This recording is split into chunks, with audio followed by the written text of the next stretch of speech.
Welcome back. RRI podcast episode number 8 tonight. Number 8, we're talking about burnout, challenges, overcoming stress, me time, and that work-life balance that we've already touched on a little bit. I'm Brad. And I'm Jace. And we're pretty excited about this topic because it's something that both of us and most of you listening have probably, it's probably pretty near and dear to most of you. If you're not doing it right now, you've done it at some point. Yeah. Burnout. Burnout. And what really causes burnout, the main thing that really pushes that is a simple phrase we like to call overtime. Yeah. Ironically enough, overtime is a blessing and a curse.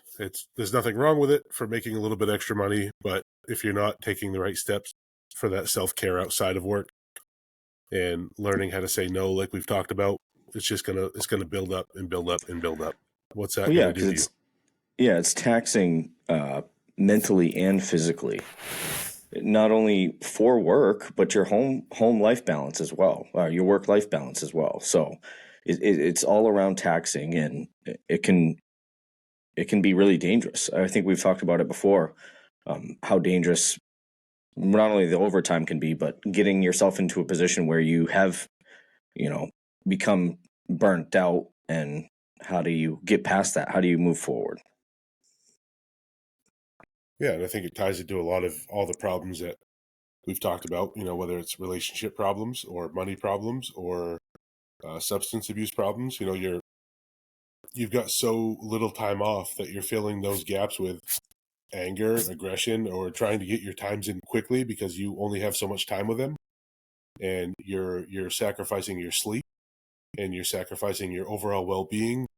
And again, if you're getting to the point where you finally have a day off, so now you're going to go out and enjoy some drinks, that's great. But now the next day is all recovery, if you go overboard, so yeah. Things like that. And then your sleep is not quality on days off most of the time, especially if you're a night shift worker, right? Like your days off are not quality sleep. No. And a lot of times too, the people that work the overnight shift, their first day off is spent sleeping. So if you have 2 days off a week, you're sleeping that first day for most of the time. And that's you're either sleeping or not you're easy. Becoming a zombie, right? Or both at the same time. You can go home, sleep for a few hours and wake up and kind of walk throughout your day like you're part of the Walking Dead, or you can go sleep your whole day away and then wake up at night when everyone else is going to bed. So you lose that time with that family or friends. Yeah. Now you said that burnout mostly associated with overtime, but do you think it can happen other times as well? Yeah. Oh yeah. I think just for the job and. Oh, absolutely. The common occurrence for burnout specifically, just meaning like people who work too much, but absolutely. That's just the constant, even going back to the PTSD stuff or the trauma, dealing with constant trauma after trauma after trauma, running on that high of adrenaline all the time. And then you put that on top of the overtime or on top of those, we've got friends that work full-time jobs as dispatchers, but they work part-time as firefighters or part-time as police officers somewhere. On your days off, all you're doing is stressing yourself out even more. Yeah, absolutely. And I think for some people, like, just compounding stress is going to turn into burnout eventually because it has nowhere else to go. Yeah. I did look up the topic of burnout just to see if there was some stats or anything like that would be interesting to bring up. I did find quite a bit. It seems to be a hot topic right now for obvious reasons. So one thing I would like to bring up is I found one thing that says burnout is an umbrella term. It covers 3 main types. So individual, interpersonal, and organizational. Now, so again, we're categorizing 3 different types of burnout, but that doesn't mean that you can't suffer from all 3 at once. Right. No, absolutely. Because I think eventually whether it starts at the organization level or starts at the individual level and works its way back up, I think it's important to realize that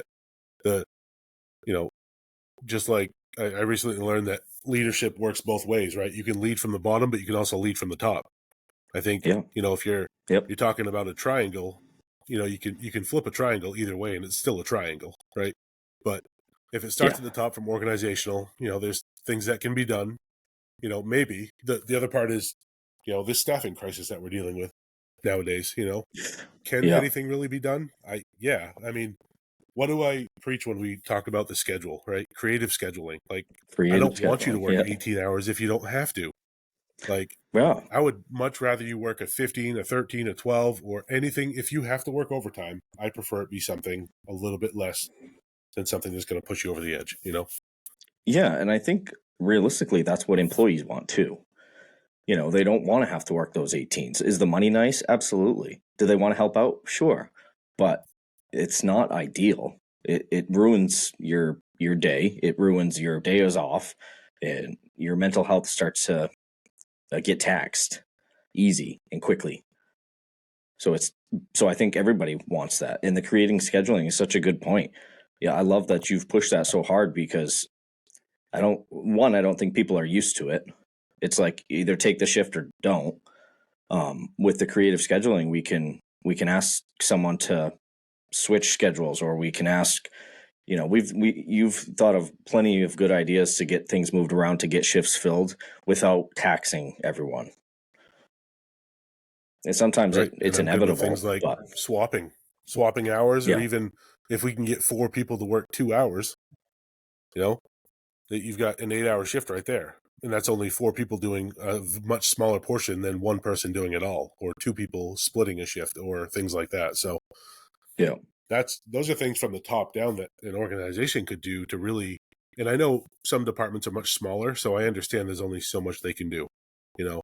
right, So it's not fully on the department right now. It's really, really tough to have like a really good schedule. It just is. It's just the world that we're in. right. Well, but that's a kind of a good point too, though, because even like you just said, the organizational structure, the triangle, leading from all fronts. I know personally would, if there was a shift open that needed to be filled, you would take it if you needed to, like just to help out, and that's really admirable. And I think that it shows your employees like, yeah, I'm in this with you guys. I'm not just watching on the sidelines, which I think is really important. Which one of the my biggest uh, things for this burnout topic was the organizational burnout. I won't get into details, but I mean, that's poor organizational culture and extreme demands. There's not our situation specifically, but I think it leads a lot of people down a rabbit hole when there's poor leadership, there's bad examples. Some people are overperforming and getting undervalued, and others are underperforming and getting overvalued. And that's huge for people's self-esteem and mental health. And that's why I really admire how you lead, because you're leading by our sides, not in front. Like I definitely appreciate that. I don't really think of it that way, but it's nice to see that and to know that things are rubbing off on people. But it's I think when I came to where we work now 15, 16 months ago, they were all burnt out. Like, they Mm-hmm. were at the point where they would even bring their stuff to crash on the floor or crash in the conference room because they didn't want to drive 40 minutes to go home just to turn around 4 hours later and have to come back. And Right. like that was one of my goals, was to stop that from happening, because nobody should sleep at work. You should not, unless you're a firefighter or an EMT, you should not have to have a bed or anything at work. And that's Yeah. that's obviously something that that's kind of a fringe benefit, if you will, or something they know they're getting into when they apply for that job. But dispatchers don't sleep on the floor. They don't sleep on tables. They don't sleep on, you know, Mm-hmm. um, and it's just a matter of it was so understaffed that it was bad. I mean, that was happening all over the state, all over the Oh country. yeah. This isn't Yeah. just a localized thing. It wasn't any specific person that caused it. It was just people move on. People want different jobs, or they realize that this is no longer for them, or that burnout really gets to you and you're done. Well, the pandemic kind of put a whole different twist on burnout, because we were experiencing low staffing rates as it was, and then everyone was also out for what was the minimum time? It was like 10, 12 days at first. Yes. something like that. People had to Initially, be when out. we first, yeah, yeah, and you were kind of told to stay out because they didn't Yeah, want the exposure. right. There was really no option, and so that put an even stronger hardship on everyone, not just first responders. Everyone was hurting. So that was kind of a turning point Yeah, for the and I think burnout, it's I important think, to and say, it like, just even back then, exacerbated it for sure. right, and even back then, you don't think that the grocery store workers were getting burnt out? You know, they had to limit 10 to 15 people in the store at any given time because of the distance. They Yep. were getting burnt out. They were starting to feel it. They were starting to realize how hard this, you know, is it worth working as a part-time grocery store clerk to expose myself to COVID? To, Hmm. you know, so that kind of thing was there's all, you're right, and I think that's a good point that you brought up, is there's multiple different ways that you can really define burnout. But, you know, I think in public Oh safety, it's yeah. safe to assume that we've got overtime, we've got stress, and, you know, the organizational overall. Yeah. So why do you think we experience burnout at such a quicker rate in this field than most? Do you think it has anything to do with constantly putting communities' needs before our own? Yeah, I think that's a big piece of it, because you're constantly running on that level of, like, what do I do next? What do I have to have ready for this person? What do I have to have ready for this responder? What do they need from me? Uh, how long can I take to go to the bathroom or go get a drink? How long can I be Yeah. away from my console? There's In any given day as a dispatcher, and I'm sure many of them will attest to this, there's many questions that go through your mind when you stand up for a quick break. Like, Mm-hmm. you know, if you are, say you're a smoker, right, and you want to step out for a smoke, you're like, I can't hear the phones. Is something going wrong inside? You're not, even if you are a smoker who enjoys it, you're not going to be able to enjoy it because you're outside thinking, like, how quickly can I finish this to get back inside? Oh yeah. You know, Even using the bathroom, I know I've heard the phone ring while I'm in the bathroom. I'm like, oh no, yeah. you have to get moving. Well, I had a conversation the other day with, you know, a reporter that I was talking to about a related, or I guess unrelated story, but I was explaining that, you know, I showed her quickly how the room changed from quiet to, you know, right up in the midst of public safety, like two 911 calls back to back, and then phone call, and then radio traffic. And she even said, when I talked about it, she said, I didn't realize that this happened. Like, a lot of people say that, though. A lot Yeah. of people don't realize what happens, and that adds pressure to you to try to have to explain your job to other people too. Like, you know, how long has it been since I don't we're not recognized in the state as first responders still, after Right. after all this stuff, you know, that they've realized about dispatch. But this isn't about dispatch in general, but I think just overall, you know, it's that constant feeling of the community knowing you're there. They're gonna call, you're gonna answer the phone 100% of the time. Yeah, no matter how they talk to you either. Yeah. Let's talk about that real quick. They can call screaming at you, angry, all misdirected anger, and you have to deal with it. You have to put on your customer service voice to the best of your ability and get through that phone call, despite how nasty they're being with you.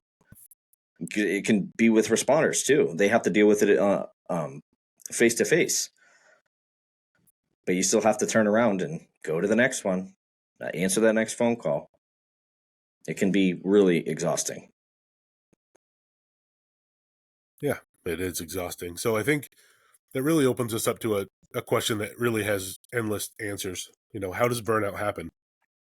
Well, I think, simply put, it happens whether, you know, I think people are like, well, if you work a year worth of overtime, I think you're going to get burnt out. Well, it can happen in a week.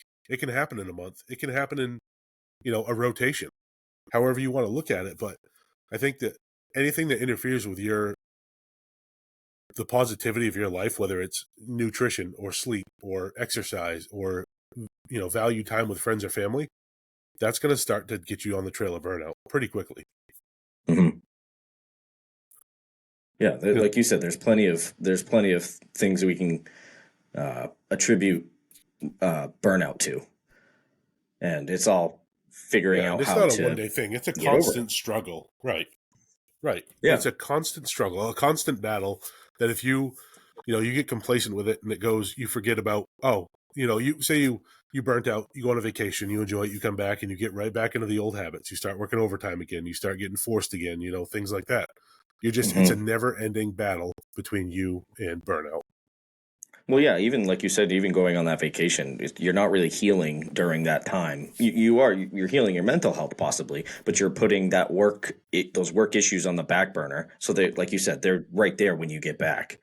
So it's not like they really go anywhere. It's just forgot about them for a little bit. Unfortunately, I wish it wasn't that way, but it is. Yeah, I mean, we worked with people before that we'd be all on the cusp of burnout. They take off and go on a vacation, whether it be, Nashville, Florida, California, and they come back and it was right back into square one of, your first day Hmm. back, you're getting forced for a double, like how, Yeah. how, how positive is that, first day back really going to handle when you've, you know, just come back from a plane ride the night before and now you're coming in refreshed, ready to go. And now you're like, oh, hey, you're here for 16 hours or Yeah. 18 hours or whatever. So, Yeah. It's taxing. But do you think home life has a role in burnout as well? Dealing with relationships, financial hardships, illnesses, on top of work. I'm sure it doesn't yeah, help. no, although, you, even talking about just work burnout, even if you try to segregate that in its own category, really, or we tell people all the time, and we were told like, oh, leave your home problems at the door and leave your work problems at the door when you leave. Well, Right. I think it's fair to say that that's not human nature, right? You leave your house and you have something going on at home, you're going to think about that. I'm sorry, but that's just going to happen. The Yeah. thing you do is you mask it up a little bit and you still function at your job properly. And that if it becomes to a point where you can't function, that's where the issue lies. But Yeah. how many people do we know have, you know, uh, gone gone through relational issues or have been suicidal or have had issues in the past and they still come to work and they still do their job. Oh yeah. However, Well. right, but there's people that can't do that, and that shouldn't Yeah. be expected of you. That's not this is not what this is about at all. Like, but No. No. the whole idea of the concept is leave your home problems at home, leave your work problems at work. It just doesn't. So I think Yeah. they are interchangeable, and they both affect both different lives. For sure. And like you said, like if you're working 16 hours, a lot of these people you work with become friends. They become family. You're very close with them. And really, you're working so much, they are the only people you can confide in sometimes. So those lines do blur because, again, you're working 16 hours every day sometimes and have to, that's your only outlet. It's the only people you can talk to. So Yeah, I and can see there's that adding. yeah, and there's absolutely nothing wrong with that. You're supposed to build those relationships, and again, that's another misconception is that you're not supposed to be, don't see my air quotes here, but you're not supposed to be friends with those you work with, right? No, you Right. absolutely are. Because they're the ones that have your back. They're the ones that allow you to get up and go to the bathroom or go out and have that break. You know, it's just, I think relationships are extremely important, whether they're inside or outside of work. And if something goes wrong on either side, you've got that other support system, whether you're in or out. You know, if Hmm. I come home from work and I've had a bad day, I can tell you that Amy knows that I've had a bad day and she's ready to talk about it or ready to leave me alone, whichever one she knows, she can read me well enough now that she knows that, okay, he had a bad day today. I'm just going to let him be for a few minutes and we'll talk about it later. You know, when Yeah. I get to work, even today, just regular stuff, the crew that's working knows when I'm quiet. Right. And I think you and I can both agree that we have a very supportive crew amongst each other that we all know when someone's off. Oh, absolutely. Which I appreciate though.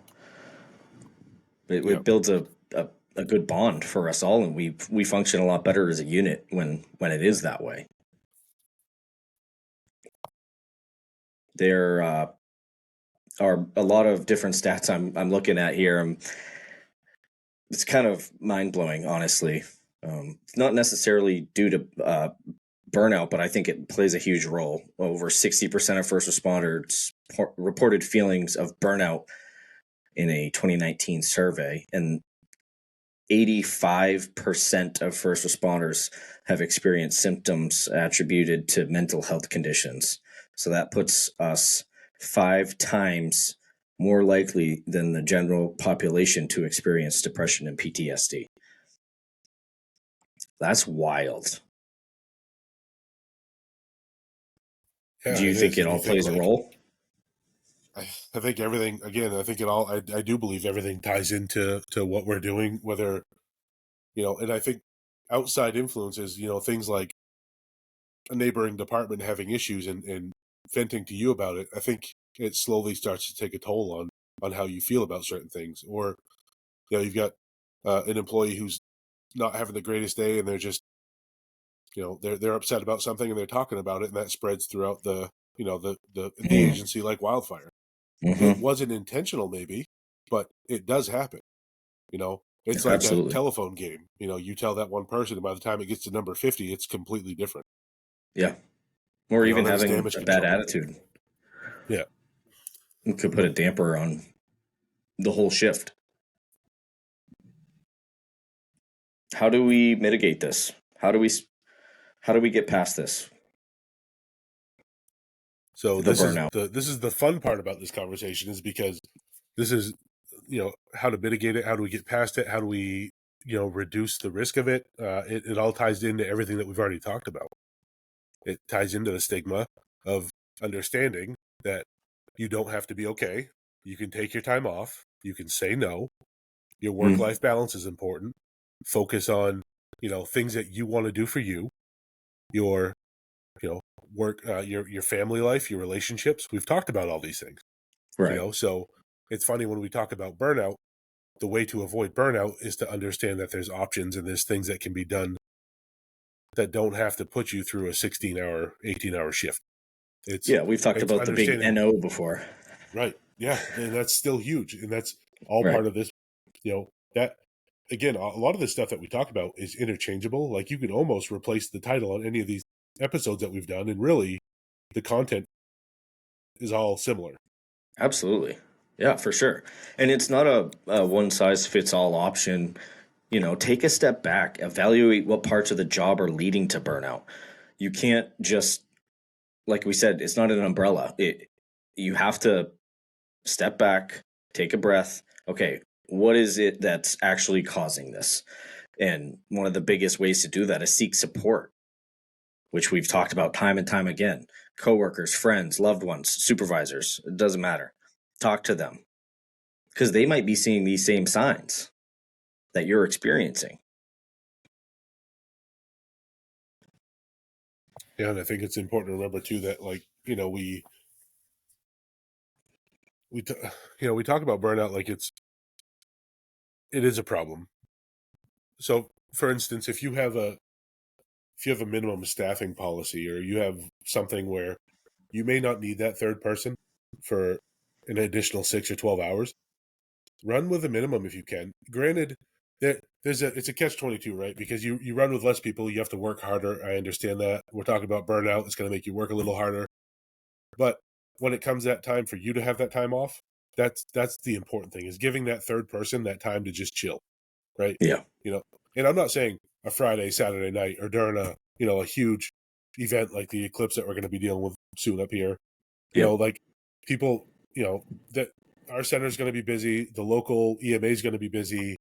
All the law enforcement agencies are going to be busy. But what you do is you take that sacrifice and you say, listen, we don't really need to have someone work this third shift today, because it's a quieter day, it's a slower day. And I know sometimes we can all say that'll bite us in the rear end at some point, which it will. But if you've got capable people working in your agency, let that third one stay home and take a nap. Let them stay home and sleep, or have them only come in for 3 or 4 hours, for Mm-hmm. the busy times, and then send them Right. home. Yep. There's Yeah, options. for sure. It's just a matter of being creative and understanding that, you know, just because we have 4 dispatch positions, for instance, in our center, doesn't mean 4 people need to be there. I'm not Yeah. saying there are busy times. There are busy times in every center, in every agency. But for the purposes of this conversation and burnout, I think it's important to think let's let him stay home and sleep a little bit longer today. Yeah, absolutely. But that none of that really happens unless we're talking about it. We're if we're not seeking support and telling people how we feel. Of course, sometimes you can see the signs, but in larger agencies, that's not really possible. The director's not going to really know half the employees and what they're going through at larger centers. We're lucky that we have a small center and we can have those, you know, deeper conversations. But I really think even outside of the work part of it, you have to work on yourself at home as well. Getting quality sleep, which we've talked about this over and over again. How to better ourselves, quality sleep, better eating habits, regular exercise, go for a walk. You've been doing walks, which I know you love. It makes you feel a lot better. You breathe in that fresh air outside, and you know, um, go swimming, do some yoga. I don't care, but it's all part of helping with that, mitigating that. Because if nothing changes, your burnout risk remains the same. So we're back in the Or hole. increases. Yeah. Yeah, absolutely. And Yeah. And I can, like you said, we need to set boundaries and say no. yeah. Yeah. And I can promise you right now that I will not show off a yoga pose, but I will go out and take that walk. But Yeah. I think it's important to, like, recently, so I've recently, and this is something that I had a really hard time opening up about for a bit, but I recently got diagnosed with sleep apnea, which, like, for me was really hard to say out loud It because, was, like, yeah. for, for years, my wife just dealt with me snoring, and, she finally got to the point where she said, it sounds bad. Like, when you snore at night, it sounds terrible. Well, the biggest problem, I think, really what killed it for me was working all this shift work and then coming home and just, like, really falling into my sleep, and I really needed that sleep, you Right. know? And then, at some point it got to the point where it wasn't just tiredness anymore. And she kind of pointed that out to me, which, obviously is a good thing. So I went to the doctor, did a sleep study, and now I'm sleeping better than I ever have. And so is she, which is really important. So my stress Yeah. level has gone down because her stress level's gone down. Yeah, But it for was sure. something, it's a really, really minor change in the grand scheme of things. And for me, like, recognizing that it'll actually help me in the long run, and it helps me now and it helps her now. It's important to make those changes, not just based on my feelings, but based on what my needs are. Yeah, for sure. Puts a damper on everything. It's hard to kind of look at ourselves and look at our problems or deal with those things, but the burnout's going to get worse and worse, and your mental health's going to suffer from your physical health too. The burnout starts, and it's just a rabbit hole after that for everything. We Right. read those stats, it's hard. So recognizing and preventing first responder burnout is vital. Taking care of yourself will empower you to take care of others and serve the communities that rely on you every day.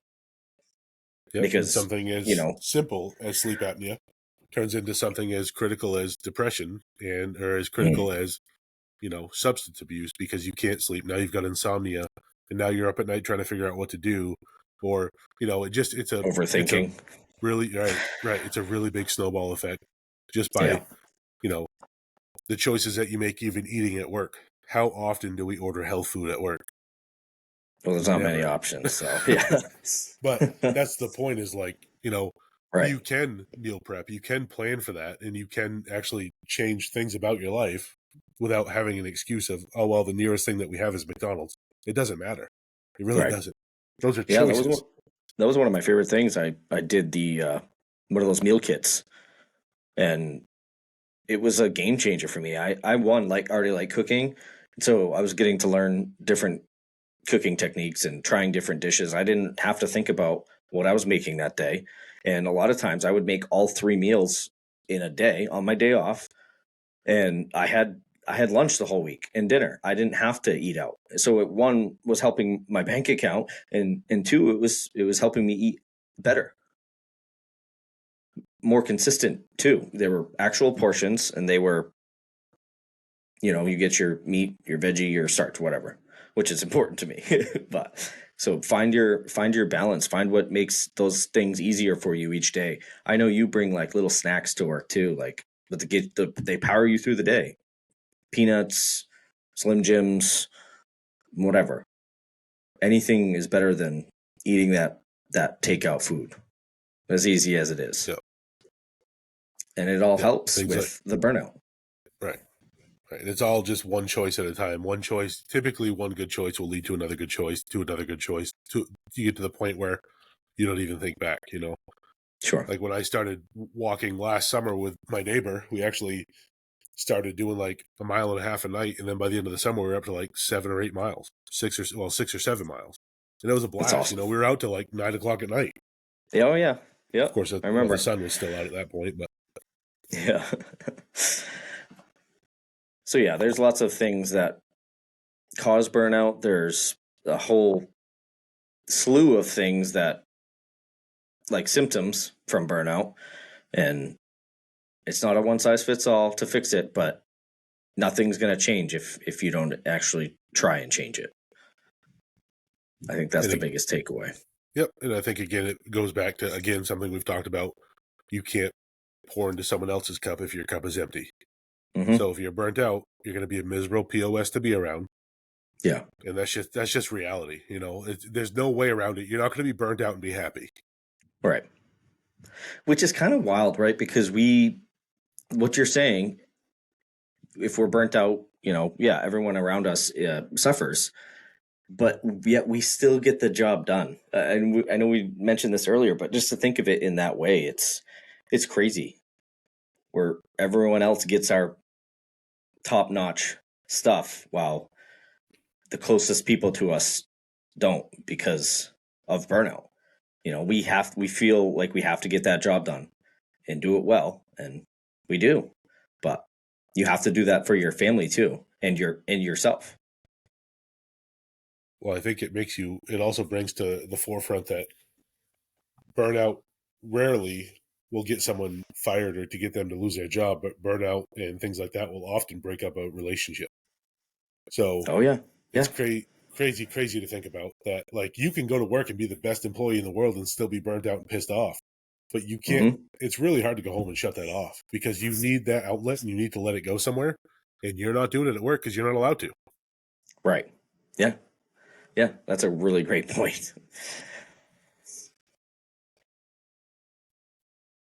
So yeah, I mean, really, just this.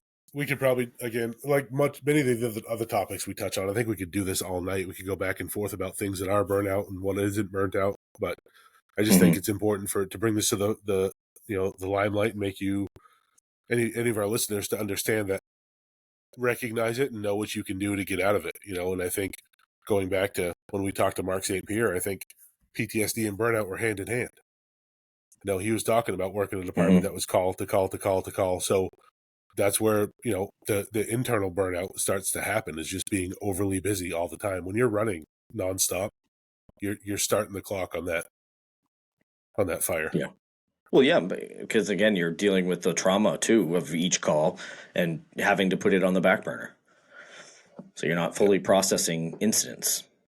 yeah, yeah. Taking on the trauma and not processing the trauma is the biggest, like we know, is the biggest problem. So, Yeah.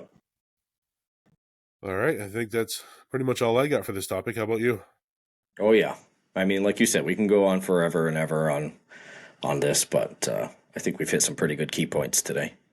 All right, we want to thank you for coming back this week. We are discussing making sure we do our bi-weekly. That way we have time to build up really good content for you guys to keep listening. So that's why we missed a show last week, but we couldn't connect last week. There were some issues going on with connectivity problems, but we're back. We're going to do bi-weekly, and we may squeeze in a Free Your Mind Friday every once in a while if we can. But we just continue to appreciate the support and the downloads on all platforms: Spotify, Apple, YouTube, and all the other ones. We thank you for listening, and we just continue to ask that you like, follow, and share us. Give us some feedback. We haven't gotten much feedback. We would love. Yep. And aside from that, as always, stay Resilient.